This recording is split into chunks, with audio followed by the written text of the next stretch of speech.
Mis queridos hermanos y amigos, muy buenas noches.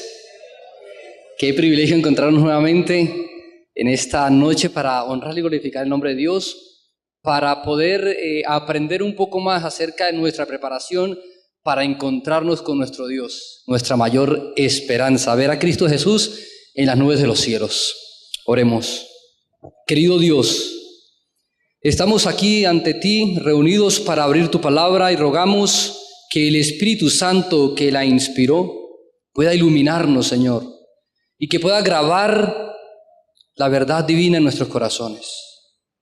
Perdona todos nuestros pecados, que la sangre de Cristo Jesús nos limpie de toda maldad y que con corazones humildes, dispuestos a escuchar tu palabra, podamos aceptarla con gozo en nuestro corazón.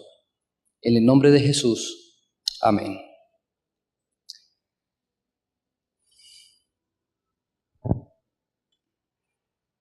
En esta noche vamos a hablar acerca de la mujer de Lot. El Señor Jesús, antes de ir a su Padre, antes de ascender al cielo, pronunció un gran sermón que se titula en el libro de Mateo, el sermón profético del monte. Pero Lucas, en su libro, en su evangelio, lo registra de otra manera y llama la atención a una palabra, a una frase de Jesús importantísima, donde decía que debemos acordarnos de la mujer de Lot. ¿Por qué para el Señor Jesús, en el medio de la preparación o en el contexto de las señales del fin, nos llama la atención a acordarnos de la mujer de Lot? ¿Qué importancia tiene la vida de ella para nosotros? ¿Qué ejemplo nos puede traer para que nosotros no cometamos los mismos errores que cometió ella? Por causa de la gran cantidad de bienes que tenían Lot y Abraham, hubo una disputa entre los pastores de Abraham y los pastores de Lot, porque tenían tantas posesiones, tantos animales, que los pozos para los abrevaderos, para los animales, estaban causando problemas y habían riñas entre ellos. De tal manera que Abraham, el amigo de Dios, le dice a Lot, su sobrino: mira, para que no haya problemas, tú y yo somos hermanos, somos familia, para que no haya problemas entre nosotros ni entre tus pastores y los míos, te voy a dar la oportunidad de que escojas a dónde quieres irte. Nos toca separarnos, pero tienes la posibilidad de escoger el terreno que tú quieras. Y luego dice la Biblia, en el libro de Génesis, que miró la gran llanura del Jordán y la escogió para sí. Fue lo mejor que había en la tierra, y Abraham humildemente tomó el otro camino. Pero tristemente, Dios había decidido ponerle fin a estas ciudades por la maldad que había en ellas. Y Lot, dice el libro de Génesis, que fue poniendo sus tiendas hasta Sodoma, una de las ciudades más corruptas de esa época. Pero el libro del Génesis nos dice que además de haber puesto sus tiendas hasta Sodoma, Lot llegó a vivir en esa ciudad. Una ciudad a la cual Dios iba a destruir. Lot conoce a su esposa, a una mujer, se casa con ella, quizás procedente de esa región, quizás con una cultura y un pensamiento muy diferente al de los hijos de Dios como lo era Lot. Y Lot empieza a tener problemas y dificultades en medio de esa ciudad corrupta. La Escritura dice que Dios hizo que descendiera fuego del cielo sobre esas ciudades y las consumió. Un científico llamado Mark Hensel profesor de la Universidad de Bristol, inglesa allá en Inglaterra, profesor de aeronáutica, a través de unos potentes computadores que han sido creados, pudieron simular el cielo, o pueden simular el cielo, así haya pasado muchísimos años. Y dicen que en el año 3123 a.C. cayó un meteorito que posiblemente puede ilustrar, no explicar, sino ilustrar el hecho que ocurrió en ese lugar.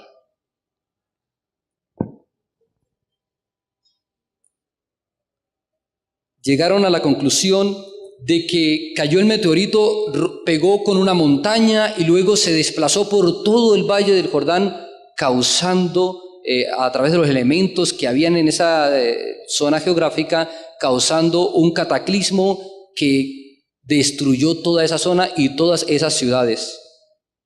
La ciencia, los científicos tratan de buscar una explicación racional a los hechos históricos que presenta la Biblia. Pero hubo descubrimientos arqueológicos, por ejemplo, uno llamado el Ebla en Tel Mardik, que arrojan luz de las ciudades destruidas por la ira de Dios en el Valle del Jordán. Estas ciudades, esta zona, eran productoras de sal y otros materiales como petróleo y otros elementos que en el momento se me olvidan. Pero explican que el Jordán a través de los años se fue desviando de un lugar al otro y causaba grandes zanjas por donde pasaba el río. Y en una de esas zanjas por donde el río pasaba hay elementos que hablan acerca de este cataclismo que causó la destrucción de estas ciudades. Un hecho histórico real. Estas ciudades quedaron cubiertas por el mar Muerto a unos 160 metros por debajo del nivel del agua. Este mar, el mar Salado, como también se le conoce, no tiene vida por la gran cantidad de concentración salina, donde es imposible que haya vida.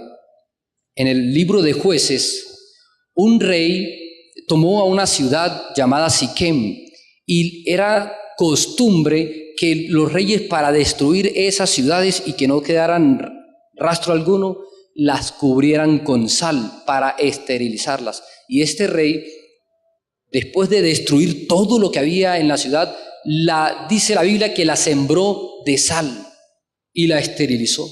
Por lo tanto, esa gran llanura que Lot había contemplado, ese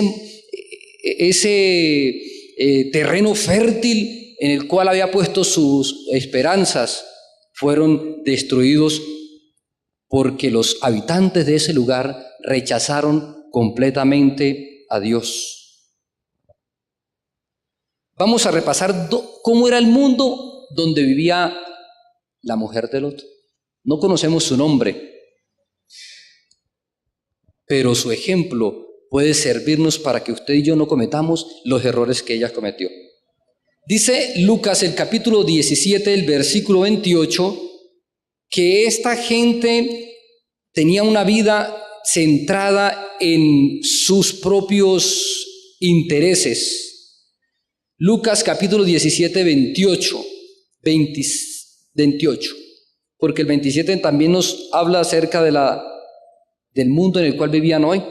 El versículo 28 dice: asimismo, como sucedió en los días de Lot, comían, bebían, compraban, vendían, plantaban, edificaban, mas el día en que Lot salió de Sodoma, llovió fuego del cielo y azufre y los destruyó a todos.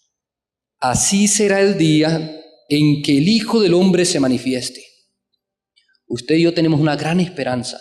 La mayor de nuestras esperanzas es ver a Cristo Jesús venir, ver que los cielos se abran y ver descender al Hijo de Dios que viene a rescatarnos.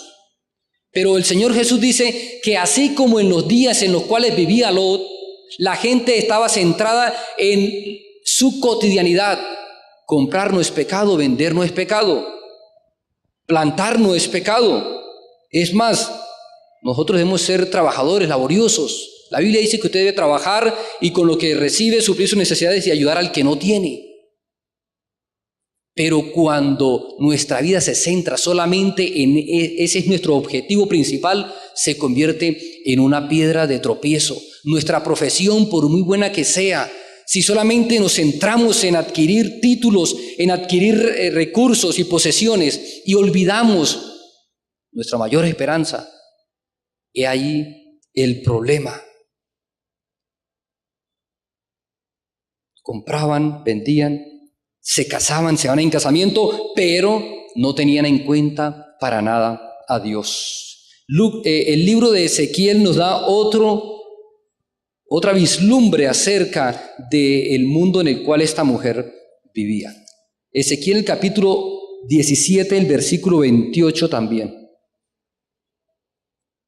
No, 28 no, 49 y 50.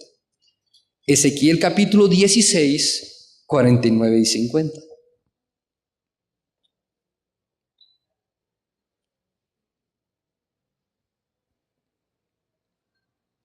Dice así la palabra de Dios. He aquí que esta fue la maldad de Sodoma, tu hermana, comparándola con el pueblo de Israel. Soberbia era su problema.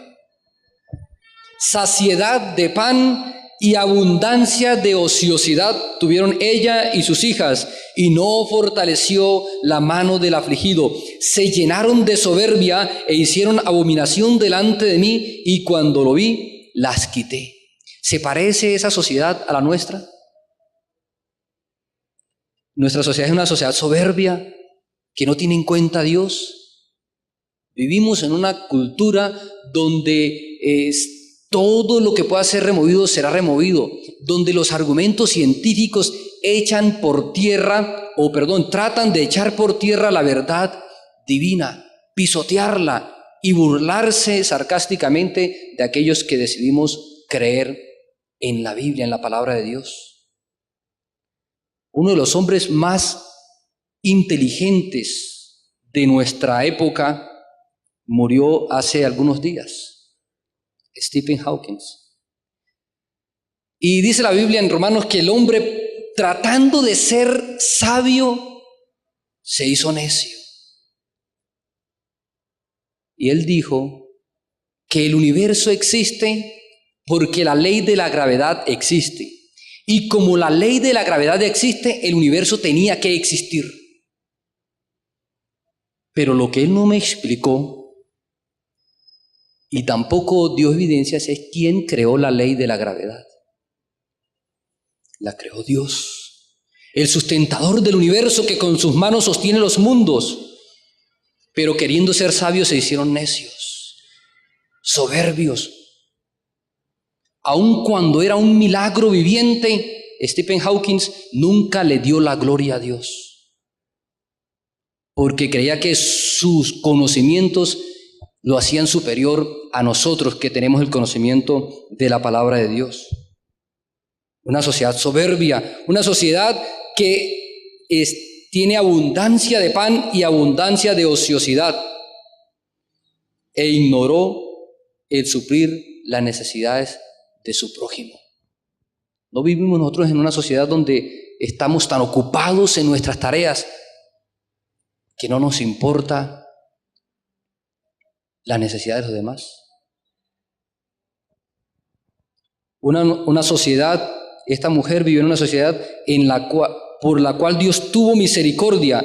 Génesis, el capítulo 18, el versículo 32 nos dice que Dios hizo esfuerzos misericordiosos, así como los hace contigo y los hace conmigo, para que nos salvemos. Pero esta sociedad no quiso. Génesis 18, versículo 32. Abraham, después que tuvo el encuentro con el Señor Jesús allí frente a frente, cuando los ángeles fueron a destruir, a cumplir la misión, Abraham comenzó a interceder ante el Señor por esta ciudad. Y le decía, versículo 32, entre muchas ocasiones que se lo dijo en esa conversación que mantuvo con el Señor, le volvió a decir: no se enoje ahora mi Señor, si hablare solamente una vez, quizás hayan allí 10. Y el Señor, que le respondió: no la destruiré por amor a ¿quiénes? A los 10. Si tan solo hubiesen habido 10 personas que se hubieran arrepentido, que estuvieran dispuestos a aceptar el plan de la salvación que Dios les ofrecía, Dios, por esa misericordia tan grande que tiene, no hubiera destruido esa ciudad. Pero ustedes y yo sabemos que no habían 10, ni 5. Pero Dios tuvo misericordia, así como la tiene con usted y conmigo. Nosotros a veces limitamos la misericordia de Dios. Hay hijos de Dios que se han apartado de los caminos. Usted conoce a adventistas, a cristianos que se han vuelto al mundo, y a veces nosotros dudamos y decimos que ya no hay esperanza, porque quizás tienen 10, 20 o 30 años que se han apartado de Dios. Pero Dios, que es misericordioso, el Señor Jesús, que fue el que murió por ellos, Él tiene misericordia y espera pacientemente hasta que la persona recapacite y vuelva. Nosotros limitamos la gracia de Dios. Dios no, Dios es rico en misericordia. Y por eso usted y yo tenemos la oportunidad de salvarnos. Pero esta sociedad incrédula rechazó a Dios. Y Dios no puede salvar a aquel que no quiera ser salvado. Usted y yo tenemos el privilegio de elegir ser salvos. Y entonces el Señor gustosamente nos otorgará gratuitamente la salvación. Pero esta sociedad lo rechazó. El capítulo 19 de Génesis, el versículo 14.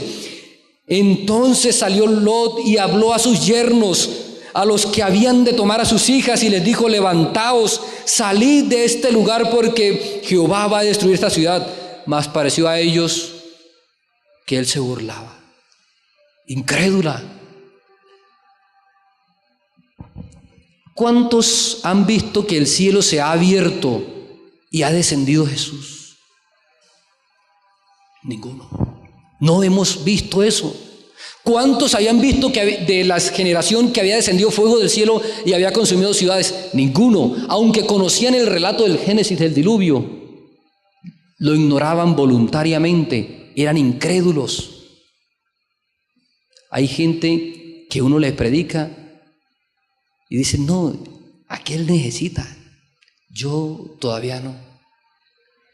Creen que son burlas. El apóstol Pedro dijo que en los últimos tiempos, en estos tiempos en los cuales usted y yo vivimos, vendrían burladores que dirían sarcásticamente: ¿dónde está la promesa de su advenimiento? Hay gente que hace chistes acerca de la venida de Jesús por la ignorancia voluntaria que manifiestan. Una sociedad que Dios iba a destruir. El versículo 13 del capítulo 19 leemos: porque vamos a destruir este lugar, por cuanto el clamor de ellos ha subido de punto delante de Jehová, por tanto Jehová nos ha enviado para destruirlo. ¿Saben? Para Dios es una obra extraña tener que destruir a su creación, porque Dios es un Dios de misericordia, pero también es un Dios de justicia.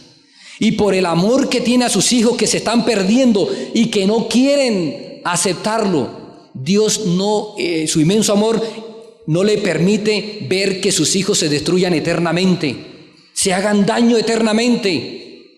Y por lo tanto Dios le pone fin al sufrimiento del ser humano, porque el ser humano lejos de Dios sufre, lejos de Dios se autodestruye, se hace daño, se perjudica, y no solamente a él, sino a quienes lo rodean. El apóstol Pedro dice en el capítulo 3 de su segunda carta que esta sociedad en la cual nosotros vivimos también va a ser destruida, este mundo va a ser destruido, que los elementos van a ser consumidos, deshechos por el fuego. Y esto a usted y a mí no nos tiene por qué causar miedo, Porque el apóstol Pedro dice, pero nosotros esperamos cielos nuevos y tierra nueva en los cuales mora la justicia. Y eso debe llenarnos de esperanza, de gozo, al saber que Jesús le va a poner fin a este sufrimiento, a estas luchas que usted día a día enfrenta, a estos fracasos que a veces lo destruyen, lo desaniman. Jesús le va a poner fin al sufrimiento humano y nos va a dar el privilegio de vivir con Él por la eternidad. Nosotros vivimos en una sociedad enferma. Hay un libro escrito por un profesor de pensamiento social, él es profesor en una de las universidades más liberales de Estados Unidos, la Universidad de Chicago. Él se llama Alan Bloom y él escribió un libro titulado La clausura de la mente americana. Cuando salió ese libro, los liberales lo aplaudían a más no poder. Pero cuando entendieron el mensaje que había en el libro, no les gustó tanto.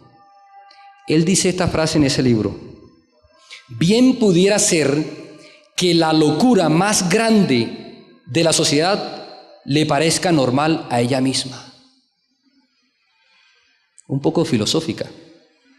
Bien pudiera ser que la locura más grande de la sociedad le pareciera normal a ella misma. Hablemos del aborto. En 1973, en Estados Unidos, una joven llamada Norma McCorvey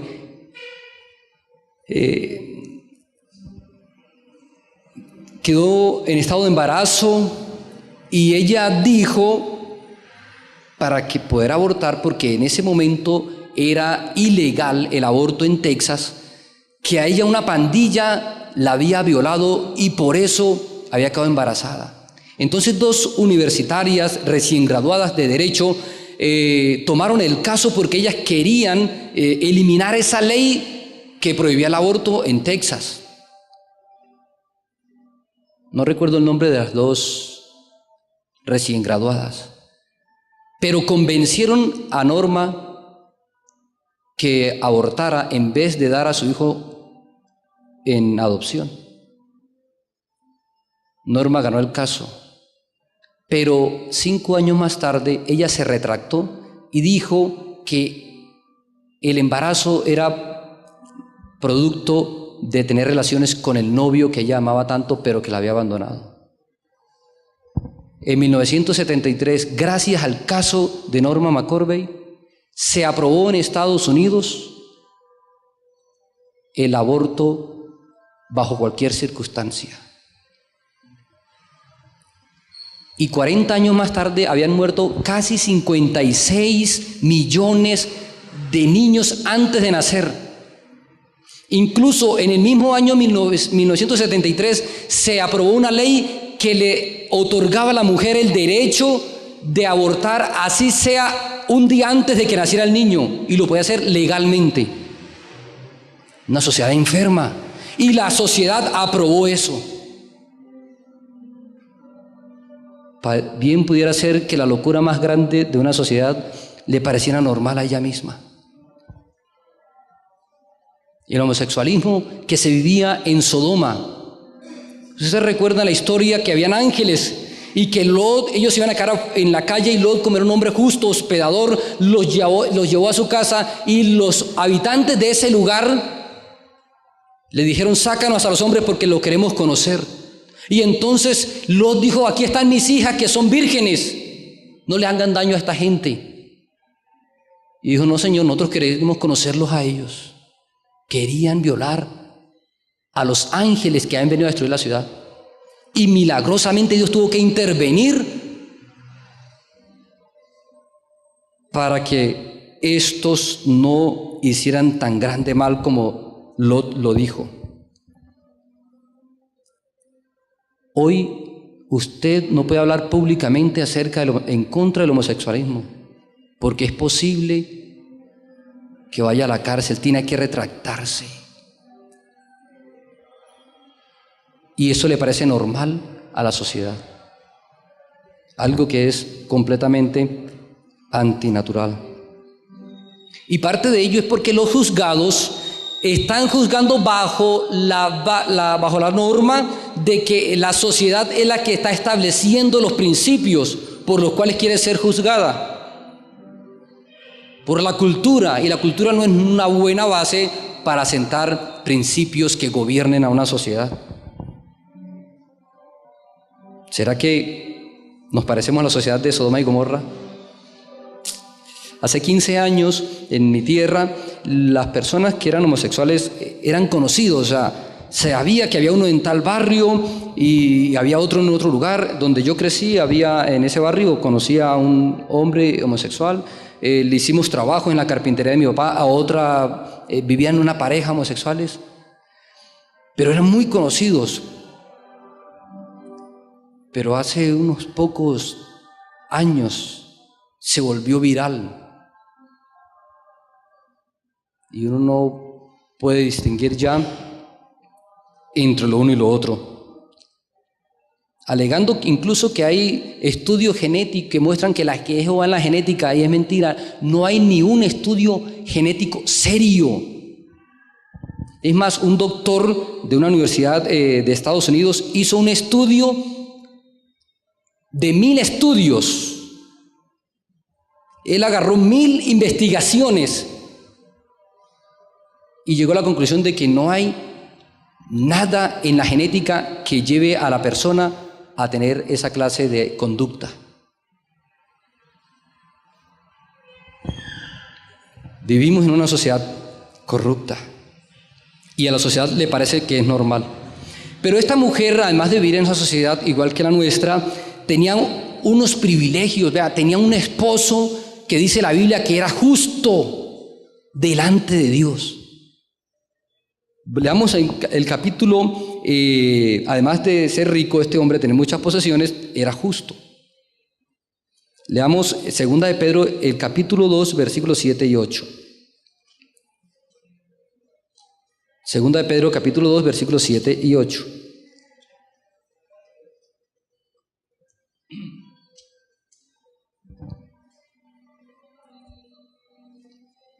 Y libró al justo Lot, abrumado por la nefasta conducta de los malvados, porque este justo que moraba entre ellos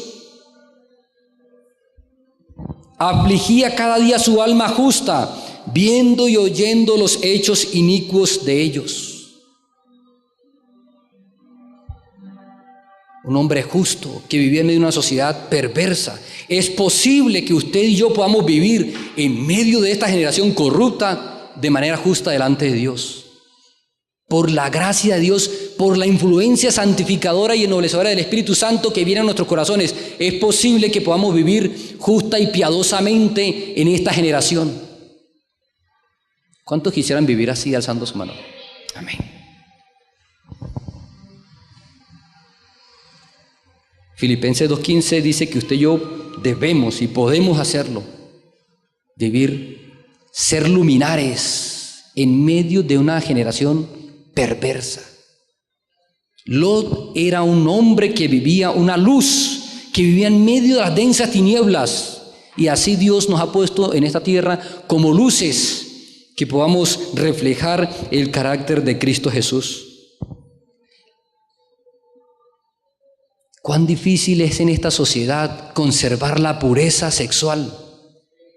Y Lot, junto con su esposa, habían logrado mantener a sus hijas puras en medio de esa generación perversa, cuando la norma era lo contrario, cuando la norma decía que había que experimentar para que llegar al matrimonio con experiencia y no tener chascos.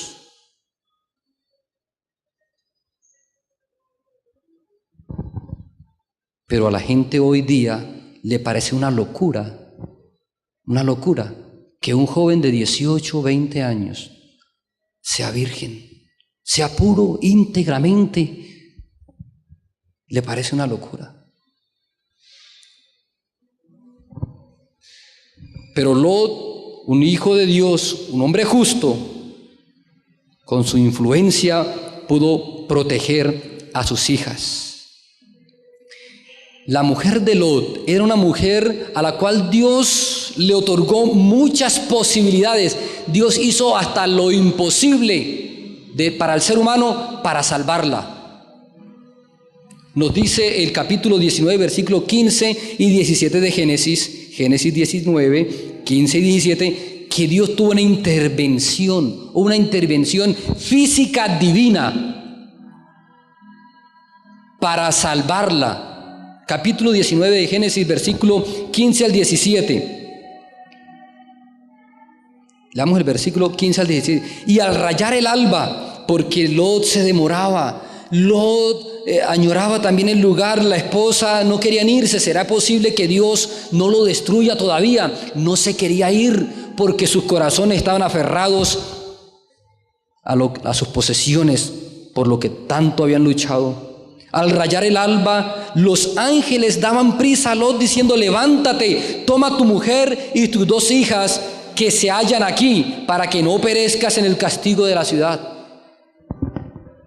Y deteniéndose él, Lot le costaba todavía, aun cuando los ángeles decían: es que este lugar lo vamos a destruir, y Lot parecía no creerlo.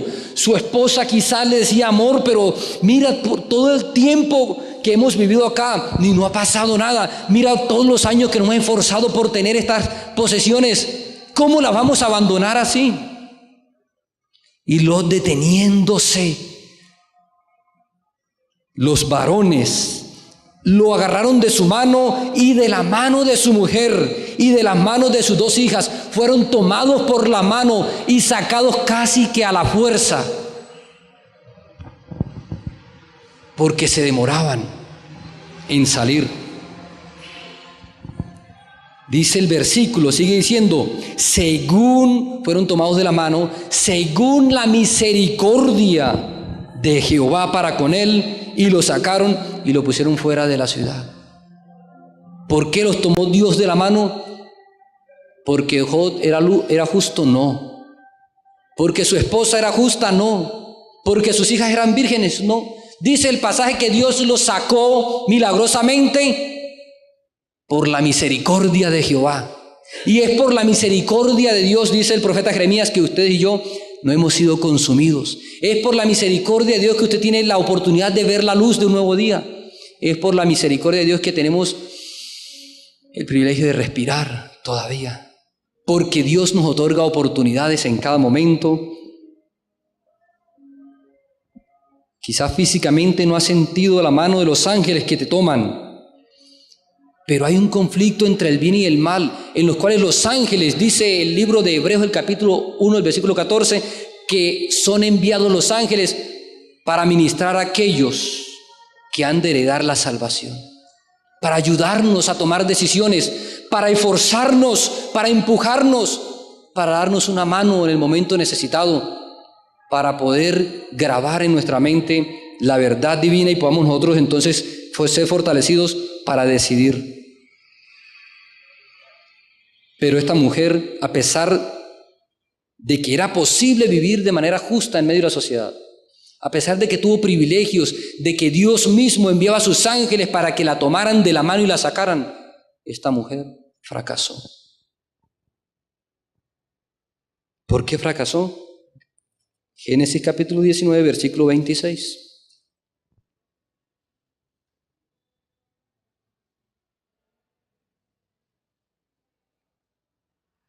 Dice el versículo 26 que entonces, después de haber sido sacada milagrosamente, la mujer de Lot miró atrás, a espaldas de él, y se volvió estatua de sal. Tuvo nostalgia de las cosas que dejó atrás.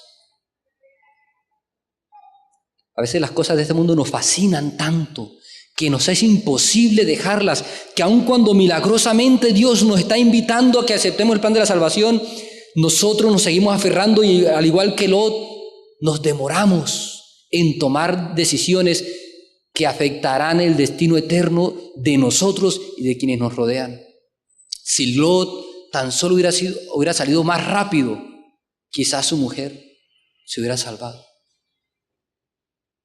se hubiera salvado de la destrucción inminente del momento, pero quizás su corazón seguía aferrándose a su pasado.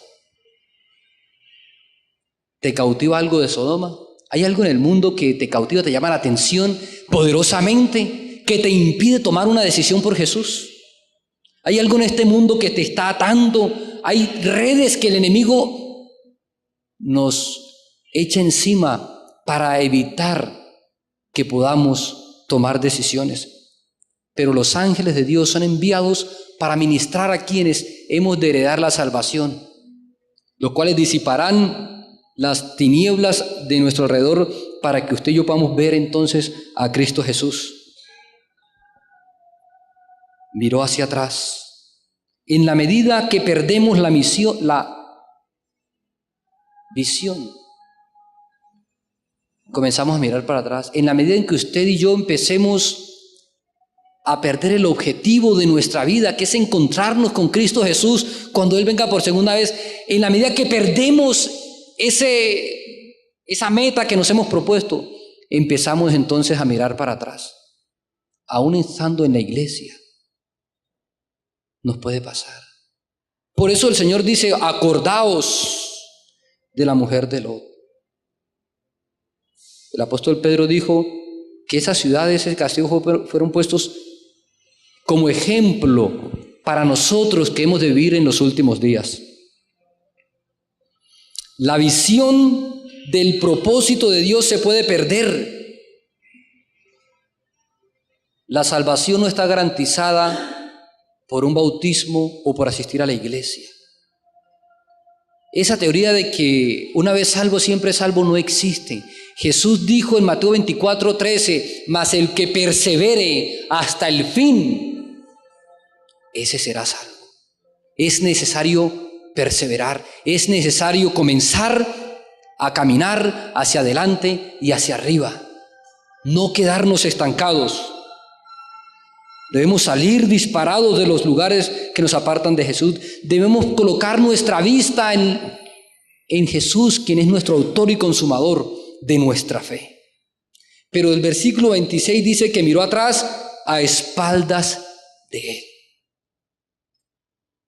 Qué hermoso es cuando uno es novio con la compañera que ha elegido y uno la toma de la mano y uno hace esto, ¿no?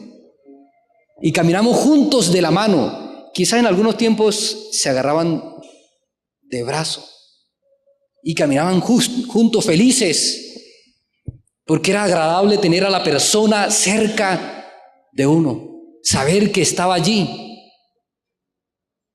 Pero cuando pasa el tiempo, a veces he visto, en algunos casos y a veces lo he hecho, por la premura de la vida, porque voy rápido, y a veces los hombres caminamos más rápido que las mujeres. Y las dejamos botadas, las dejamos atrás. Y cuando es novia, la tomamos y hablamos con ella, y aunque yo camino rápido, yo trato de caminar lento porque voy con la persona que amo. Pero pasan los años y a veces la ve uno lejos. ¡Apúrese! ¿No les ha pasado a veces? ¿No han visto esos casos? ¿No los han vivido? Quizás Lot, que caminaba más rápido o que tenía en mente el deseo de salvarse, iba rápido porque había que salir con premura. Y su objetivo era no ser o no sufrir la muerte con los que iban a ser castigados. Y en ese deseo de salvarse, olvidó que tenía una mujer a la cual amaba que también necesitaba salir. Pero como la salvación es individual, tú no puedes salvar a nadie. Tú puedes orar por las personas, tú puedes presentarle a Jesús, pero no puedes decidir por los demás. Nadie va a decidir por ti. Tú eres el único que tiene la potestad de decidir por ti. Y eso Dios lo ha puesto en tu corazón. Tú debes ejercer la voluntad en la dirección correcta. A pesar de tener un esposo justo, ella miró atrás a espaldas de él. Quizás se retrasó un poco.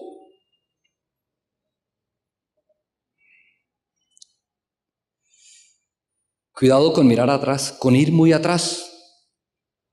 Otra versión dice, se demoró, iba rezagada. A veces los rezagados son los que toman la vida cristiana sin tanto compromiso. Vamos allí a la iglesia, asistimos, leemos la lección de escuela sabática, pero no hacemos una entrega total a Jesús. Vamos al paso de la hacienda, le dijo Jacob a Esaú cuando se encontraron, y Esaú le dijo, vamos, y entonces Esaú, que venía con un ejército de 400 hombres, le dice Jacob, yo voy con mi esposa y mis hijos y el ganado y toda la hacienda, ve tú adelante y yo voy detrás. Y a veces nosotros en la vida cristiana comenzamos a ir detrás de los demás, mirando el ejemplo de los demás, pero no mirando el ejemplo de Cristo Jesús. Quizás no ir a tantas reuniones, quizás no tanto compromiso, no ser tan fanático con la iglesia, ¿no? Algunos, los rezagados, quizás piensan así. Hay 3 oportunidades, te puedo presentar 3 oportunidades en las cuales tú puedes comenzar a caminar al paso sin quedarte atrás, como en un desfile militar, donde todos avanzan al mismo paso. La devoción personal que tú debes tener todos los días con Jesús. La devoción familiar, el reunirse como familia y juntos adorar, y el reunirse como iglesia en los grupos pequeños y en las reuniones que hagamos. Son 3 momentos especiales en los cuales te impedirán quedar rezagado en este mundo. Y se volvió estatua de sal, termina diciendo el versículo. Miró atrás, a espaldas del marido. Hay que tener cuidado con lo que hacemos a espaldas del cónyuge. Y se volvió estatua de sal. Por mirar atrás y no caminar al paso de los hermanos, nos volvemos estatuas de sal. Nos paralizamos. Una estatua de sal es una figura labrada. Una estatua es una imitación, no es algo real. Una estatua no tiene vida. Y quizás cuando nosotros empezamos a perder de vista el objetivo, que es encontrarnos con Jesús, entonces nos vamos paralizando. Cuando mi corazón está pegado a las cosas de este mundo, mis pies no responden y mis sentidos se extravían y pierdo el enfoque de la vida. Pienso que el adquirir, que el tener, que el disfrutar, que el gozar las cosas de este mundo son el objetivo principal de la vida.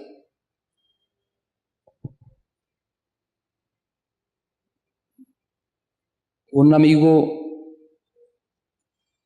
de infancia estaba cumpliendo años el 30 de abril y este joven de 20 años que estaba cumpliendo en ese momento decidió, o estaba en su casa celebrando con su mamá y con su papá y con sus hermanos, tomándose unos tragos sanamente, supuestamente, y en eso llegó otro amigo en una RX 115 y le dijo, Fabián, vamos a hacer ¿me acompañas a tal lugar? Y esa moto estaba envenenada, es decir, le habían hecho un arreglo al motor para que revolucionara más y tuviera mayor velocidad que los 160 kilómetros que despega esa moto. Yendo al lugar, ya viniendo de ese lugar, un carro se comió el pare y la moto se estrelló de frente con el costado del vehículo y Fabián salió disparado como a 30 metros y falleció. Llegó sin signos vitales al terminal. El que iba manejando la moto, el que lo había sacado de la casa a ese lugar, pudo ir sin mucha dificultad al entierro de su amigo. Y una vez, cuando yo me hice cristiano, la madre de este joven me dice, qué lástima, no disfrutó la vida. Me hice cristiano y ella me dice, qué lástima que no disfruté la vida. Cuando el hijo de ella, por disfrutarla, entre comillas, perdió la vida. Aquel que quiera salvar su vida, la perderá. Aquel que quiera enfocarse en las cosas de este mundo terminará sufriendo una gran pérdida, la pérdida eterna. Pero aquel que quiera perder las cosas de esta vida, las ganará. Acordaos de la mujer de Lot. El Señor nos llama a salir de esta sociedad corrupta en la cual estamos viviendo. No nos está diciendo que debemos abandonar esta ciudad, pero sí debes separarte de la compañía de aquellos que son pecadores, pero que no quieren escuchar el mensaje de Dios. Debes amar al pecador como lo hace Dios. Debes presentar el mensaje de salvación, pero tus relaciones no puedes disfrutar, entre comillas, lo que disfruta el mundo. La mujer de Lot tuvo muchas oportunidades. A pesar de eso, nunca le rindió el corazón a Dios. Y se convirtió en un triste ejemplo de los resultados de un desmesurado apego a las cosas materiales, a las cosas terrenales, por encima de las celestiales. Una persona que prefirió morir antes que abandonar su pasado, antes que abandonar a Sodoma. Las cosas de este mundo fueron más atrayentes para ella que lo que Dios le ofrecía. Por eso, aunque su salvación estuvo tan cerca, que estuvo agarrada de la mano, literalmente, para ser salva, aunque estuvo tan cerca, tristemente estuvo lejos, porque no decidió correctamente. Ustedes y yo hemos recibido muchas oportunidades. Hay muchos que tristemente se van a perder, aunque desearon y quisieron ser cristianos. Porque los buenos deseos, los deseos por lo bueno y por la santidad son buenos en sí mismos, pero si no se da el siguiente paso, de nada sirven. Hay muchas personas que van a decir: Señor, yo quise ir a la iglesia, yo quise ser cristiano, pero no lo fueron. Y tendrán que sufrir una pérdida enorme. La voluntad hay que ejercerla en el camino correcto. Tú debes, por la gracia de Dios, aceptar a Jesús como el único medio que puede romper las cadenas que te atan a este mundo y a sus deseos. ¿Hay alguna persona aquí que quiera entregar su vida a Jesús? ¿Que quiera aceptar a Jesús como el único medio de salvación? ¿Hay algún amigo que siente en su corazón que el Espíritu Santo lo está llamando y usted pueda responder afirmativamente al llamado que Dios le hace? ¿O le parece, como los yernos de Lot, que no es verdad? ¿Quisieran ustedes, apreciadas amigas, aceptar a Jesús? Decidir por Jesús, aunque no saben todavía qué hay que hacer, pero que quieren comenzar a dar pasos en la dirección correcta para ser libradas de esta sociedad corrupta en la cual estamos viviendo. ¿Hay alguien que quiera hacer eso? Amén. ¿Hay alguien que, poniéndose en pie, pueda tomar esta decisión para que el Dios del cielo y sus santos ángeles anoten esa decisión que estás tomando? ¿Quieres colocarte en pie como respuesta a la invitación que Dios te hace? Te invito a que te coloques de pie en respuesta a la invitación que el Señor te hace. Invito a los hermanos para que puedan pedirle a Jesús que los ayude a tomar decisiones correctas, que no les permita poner sus ojos en las cosas de este mundo, sino en las celestiales. ¿Quieres tú colocar tus ojos en la patria celestial? Amén. Vamos a orar para agradecerle a Dios la misericordia con la cual nos ha sostenido. Oremos. Nuestro Dios, nuestro Padre, te damos gracias porque tú eres nuestro Creador, porque tú eres nuestro Redentor, Señor, porque tú te manifiestas de manera poderosa en nuestra vida, porque hay ángeles, Señor, que ministran nuestras vidas, que hemos de heredar la salvación. Gracias, Señor, porque esta salvación tú la has prometido gratuitamente a todo aquel que cree en ti, Señor. Te rogamos que el Espíritu Santo pueda trabajar poderosamente en nuestra vida, que podamos abrir la puerta de nuestro corazón y recibir a Jesús como nuestro Salvador y nuestro Redentor. Padre, tú conoces cada vida de cada uno de nosotros, Señor. Tú conoces nuestros corazones, conoces nuestros pensamientos. Conoces cuán difícil y cuán duro es el corazón humano. Pero te rogamos que el Espíritu Santo, con su influencia santificadora y ennoblecedora, pueda ablandar nuestro corazón, para que podamos tomar las decisiones correctas, para que las cosas de este mundo no sean tan atrayentes y podamos, al igual que la mujer de Lot, mirar atrás y poner lo terrenal por lo celestial. Ayúdanos, Señor, a tener siempre a Jesús presente en nuestra vida, a dedicar tiempo para estudiar tu palabra, Señor, a dedicar tiempo para hacer el culto familiar y para reunirnos en la iglesia y en los grupos pequeños. Rogamos, Dios, que este tema pueda causar una impresión poderosa en nuestra vida y que salgamos de aquí meditando en él, Señor. Padre, gracias por oírnos, gracias por bendecirnos, Señor. Llévanos con bien a nuestros hogares, que tus ángeles nos cuiden de todo mal y peligro y que tu Espíritu Santo mañana nos invite nuevamente para venir a escuchar tu palabra y a decidir por Jesús. Amén. Te lo agradecemos todo, no confiando en nuestros méritos, pero sí confiando en los méritos santos y poderosos de Cristo Jesús. Amén, Señor, y amén.